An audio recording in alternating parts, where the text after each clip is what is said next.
கருத்தாக கவனிங்க.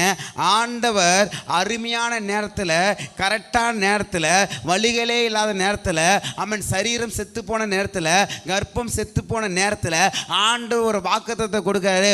ஒரு குழந்தை கொடுப்பேன் என்று சொல்லியிருந்தாலே ஒரு பெரிய விஷயம்.